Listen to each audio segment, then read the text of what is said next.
Est-ce que ça vous est déjà arrivé de regarder par votre fenêtre l'appartement juste en face de chez vous et de voir que cette personne-là, elle a une vie totalement différente de la vôtre? Et surtout, est-ce que vous vous êtes déjà demandé pourquoi elle avait une vie totalement différente?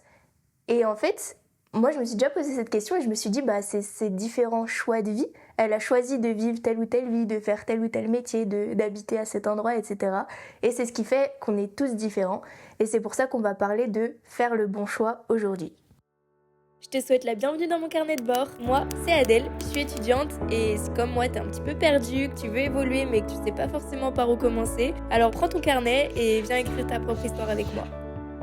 Donc bonjour à tous, bienvenue dans l'épisode 2 du carnet.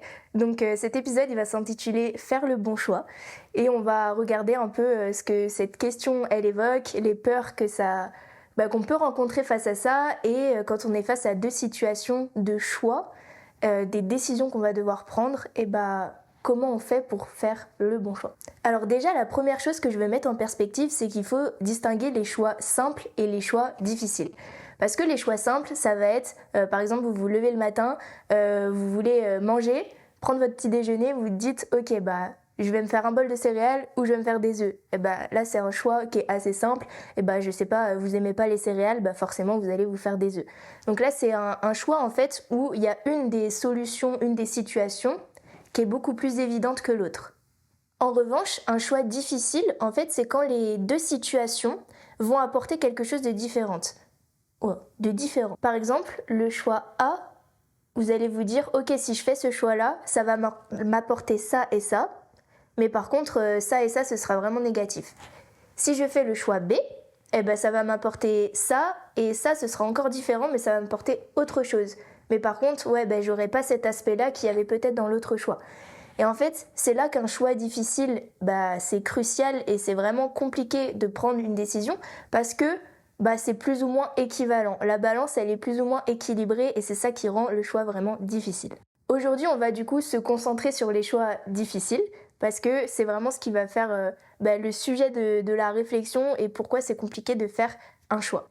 Alors pour commencer, en première partie, on va parler du mythe du bon choix. Donc en fait, pourquoi on pense qu'il y a forcément un bon choix et un qui est mauvais? Alors déjà, d'un point de vue global, c'est la société, si on peut mettre ça sur le dos de la société, sur le dos de quelque chose, qu'il y a un seul bon choix. En fait, on a été conditionné depuis tout petit au fait que si on doit faire un choix, ce sera un choix et pas des choix. Par exemple, ça rejoint l'épisode 1, d'ailleurs si vous ne l'avez pas écouté, allez l'écouter, il est intéressant sur le fait de trouver sa voie. Et on va nous demander qu'est-ce que tu veux faire plus tard? On s'attend en réponse à un métier. On n'attend pas que l'enfant ou la personne réponde je veux faire artiste peintre, en même temps conducteur de train et astronaute. On s'attend à un métier particulier, ou un domaine particulier en tout cas. Ensuite, il y a tout l'aspect des biais cognitifs qui va rentrer en jeu. Donc ça, je pourrais en faire le sujet d'un seul et même podcast, tellement il y a de choses à dire. Mais dans l'idée, il va y avoir le biais cognitif de l'aversion au regret. En fait, ça va être penser que l'herbe, elle est toujours plus verte ailleurs. Dans le sens où, par exemple, on va faire ce choix-là, on va se dire « Ah ouais, mais ce choix, il aurait été tellement mieux ». Et en fait, on va même pas se focus et se concentrer sur le choix qu'on a fait. On va toujours penser à l'autre choix, ce qu'il aurait pu nous apporter. Il y a également le biais de la perfection, où on va penser que ce choix, c'est le meilleur et que ce choix, c'est le mauvais. Et en fait, on va imaginer qu'il y a une seule bonne option et que l'autre, elle est vraiment nulle. Donc en fait, c'est toujours noir ou blanc, ou pour ou contre. C'est ça, le biais de la perfection.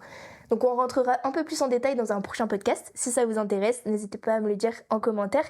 Mais en gros, ces biais, ils vont ils vont agir sur notre cerveau et sur notre façon de réagir et de prendre des décisions.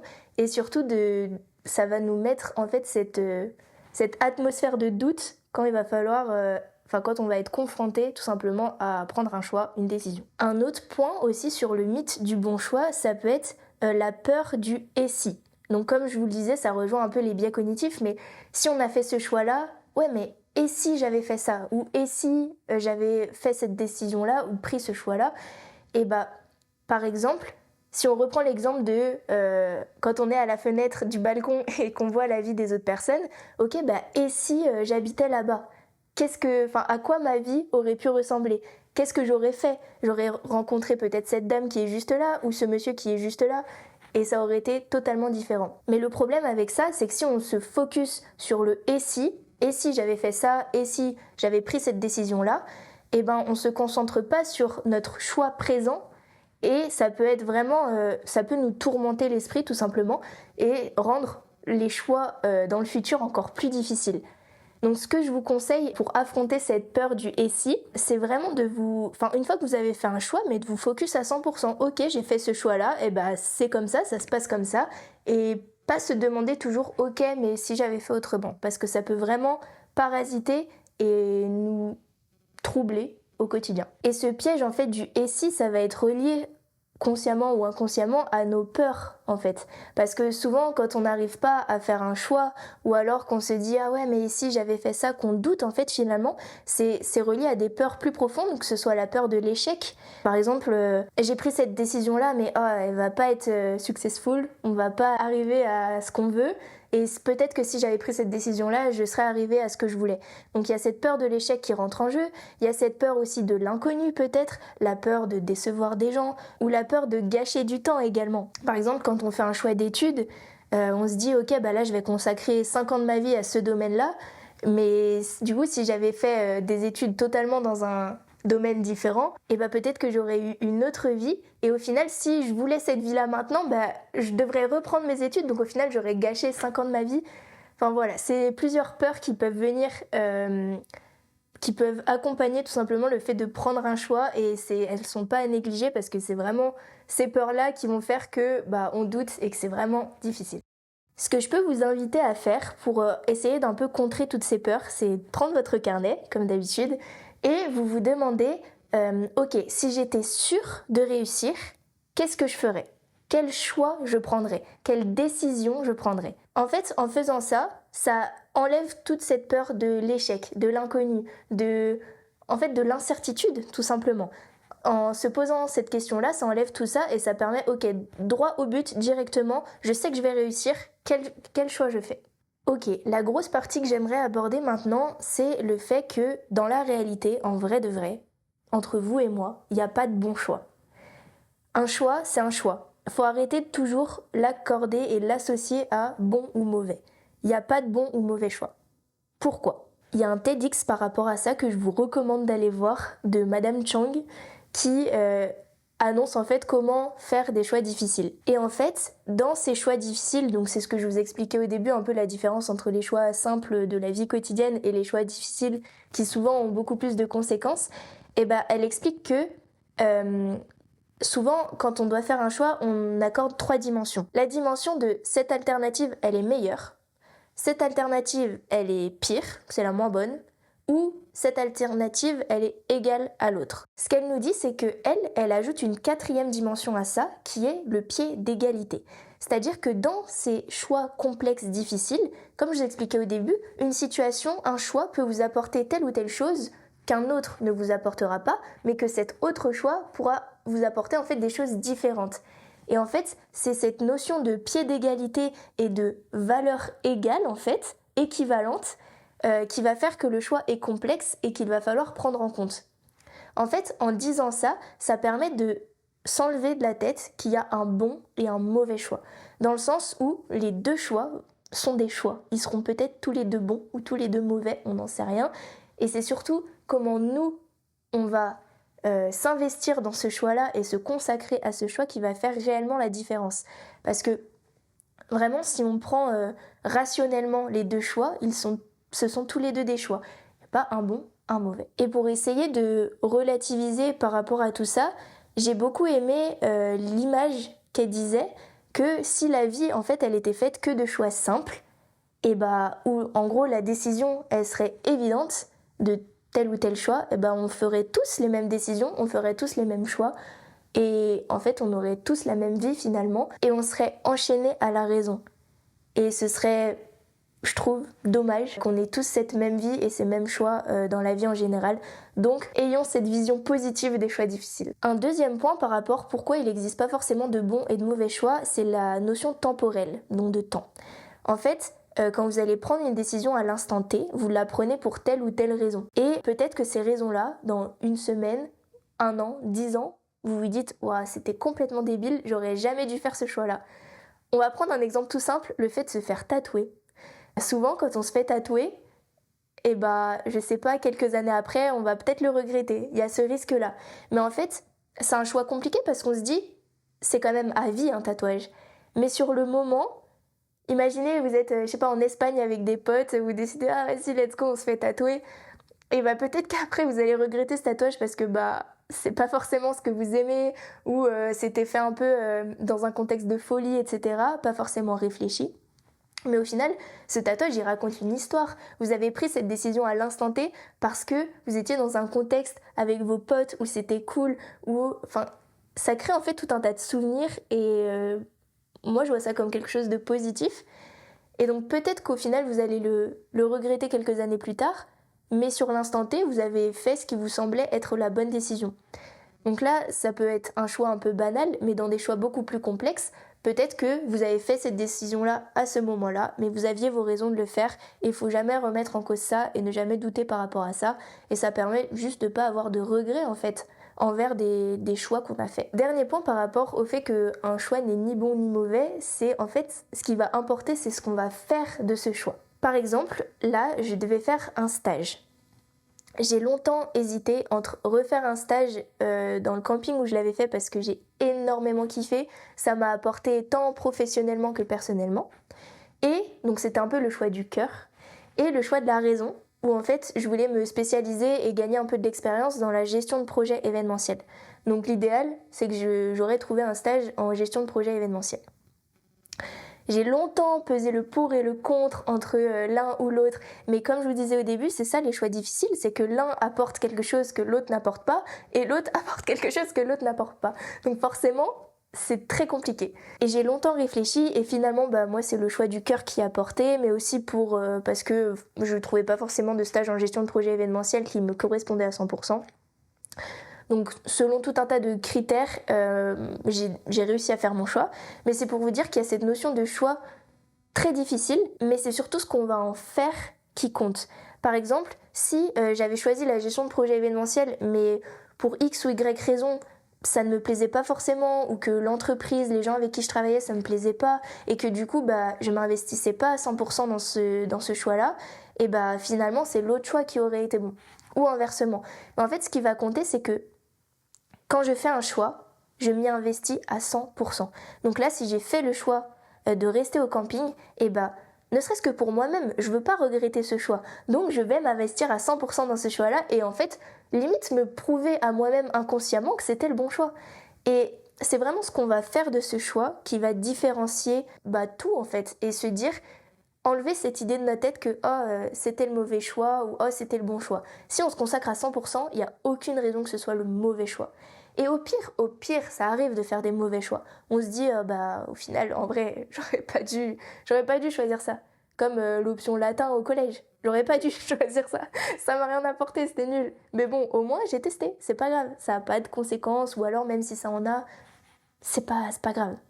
Ok, donc maintenant c'est bien, on sait qu'il n'y a pas de bon ou de mauvais choix, mais on a toujours un peu cette pression-là de faire le bon choix.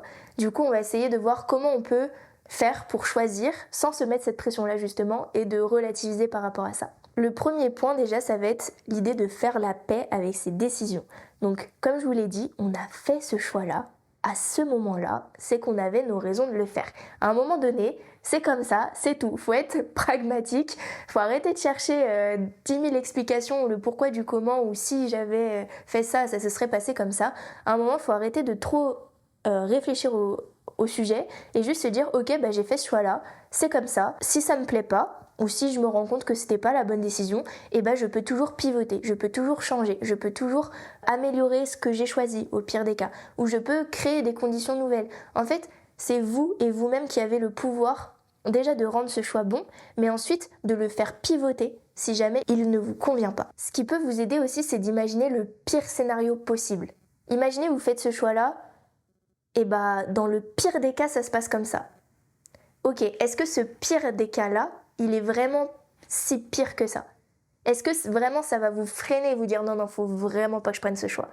Essayez de faire ça des deux côtés, des deux choix que vous avez à faire, et vous verrez que la plupart du temps, c'est pas grave. Genre, c'est pas grave. Vous arriverez toujours à relativiser, à changer, à vous améliorer, à pivoter sur autre chose.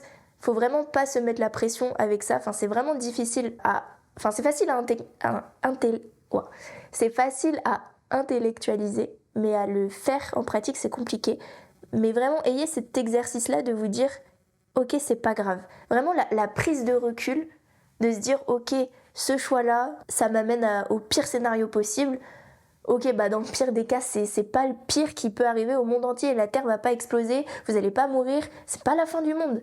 Tranquille, on relativise. Il y a un podcast de Tiffen qui s'appelle Oser l'aventure d'être soi et d'un épisode qui justement s'intitule Faire le bon choix, qui dit à un moment donné que choisir, c'est pas renoncer, choisir, c'est avancer. Parce qu'on a souvent ce raccourci de se dire, et souvent on entend cette phrase, choisir, c'est renoncer.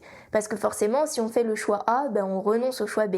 Si on fait le choix B, on renonce à certaines conditions du choix A. Mais en fait, la simple idée déjà de faire un choix, c'est avancer. Parce que qu'on choisisse en fait le choix A, le choix B ou même le choix Y, l'important c'est de faire ce choix-là. Parce que souvent quand on se pose trop la question de quel choix je veux faire, déjà on n'avance pas et on reste figé et on est bloqué en fait, que ce soit par rapport aux peurs comme on évoquait avant ou d'autres facteurs, mais on est bloqué. Donc déjà rien que le fait de choisir, c'est avancer et ça c'est important à intégrer pour relativiser par rapport à ça.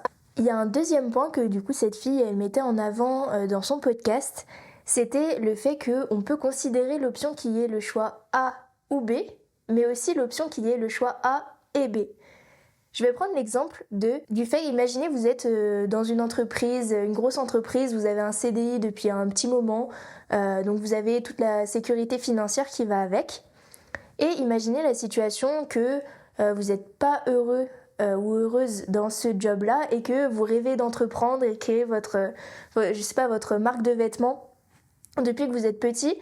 Et du coup, vous hésitez entre ces deux choix-là. Donc le choix, en gros, de la sécurité financière, de rester dans votre travail, mais où vous n'êtes pas heureux. Ou alors, entreprendre. Donc forcément, il y a beaucoup plus de risques, que ce soit financier ou autre. Vous n'êtes même pas sûr que ça marche. Vous avez peut-être peur de l'inconnu, de cette nouvelle expérience-là.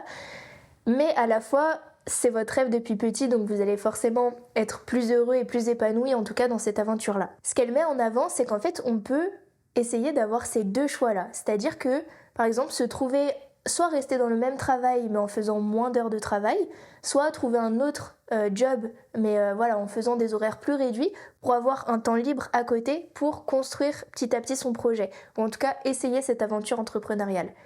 Dans le sens où il ne faut pas toujours voir les choix comme choix blanc ou choix noir, il faut essayer de voir le gris aussi parce que ça fait partie de la vie. Un autre point que j'aimerais aborder avec vous également dans qu'est-ce qu'on fait pour faire un choix sans pression, c'est le fait de ne pas se laisser influencer. En fait, souvent, je sais pas vous, mais moi en tout cas, quand j'ai un choix difficile à faire entre deux options, je vais appeler mon ami ou mes parents ou quelqu'un de mon entourage pour lui poser la question « Qu'est-ce que tu aurais fait à ma place ?» Mais en fait, c'est pas toujours une bonne idée parce que cette personne-là, elle a pas forcément les perspectives que vous avez, ou en tout cas votre vision, vos objectifs dans la vie, etc. pour faire un choix éclairé. Mais ce qu'il faut prendre en compte, c'est que ces personnes-là, elles ont peut-être déjà été face à ce choix-là, elles ont peut-être déjà dû faire face à des situations similaires et elles peuvent vous expliquer en fait leurs expériences face à cela. Comment elles ont réussi à trouver la solution, donc peut-être pas la bonne ou le mauvais choix, mais en tout cas une solution qui fait qu'elles en sont là aujourd'hui. Et en fait, c'est vraiment ce partage d'expérience qui va vous enrichir.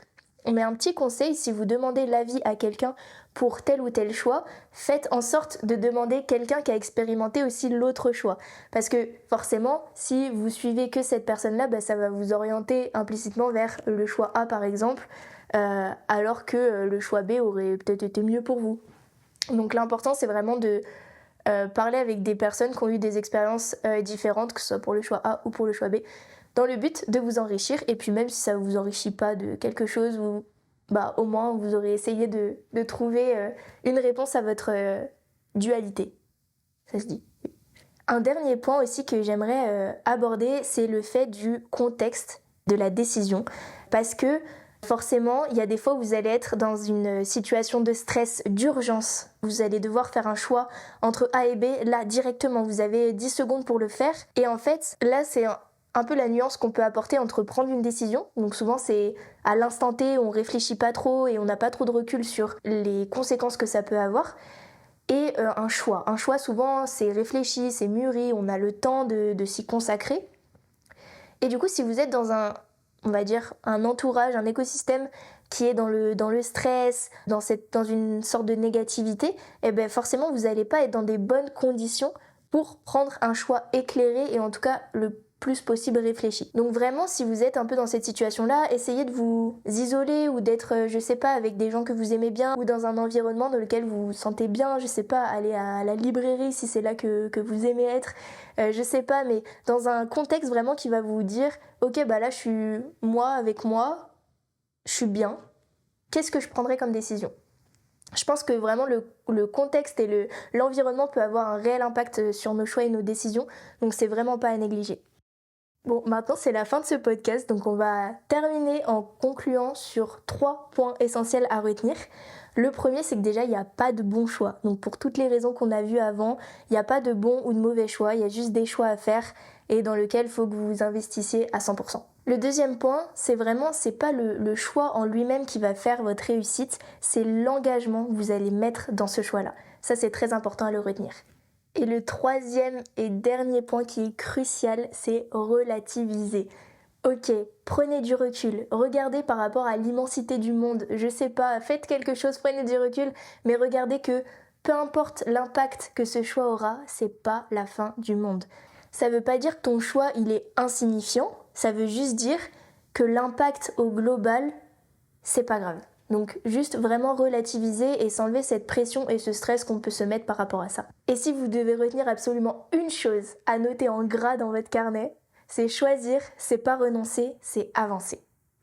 Bon, merci à tous d'avoir écouté ce podcast, c'est que mon deuxième, donc j'espère qu'il vous aura plu. N'hésitez pas du coup à liker, laisser un petit commentaire et venir me dire en privé, que ce soit sur les réseaux sociaux, sur Instagram, TikTok, peu importe, de me dire voilà, votre retour, donc retour constructif, s'il vous plaît. Et puis voilà, j'espère surtout que ça vous aura aidé et appris à relativiser par rapport à cette pression qu'on peut se mettre par rapport à faire le bon choix. Si vous avez d'autres idées de sujets que je pourrais aborder, n'hésitez pas à me la dire également. Je vous souhaite une bonne journée, bonne soirée, bonne nuit, je sais pas, bisous!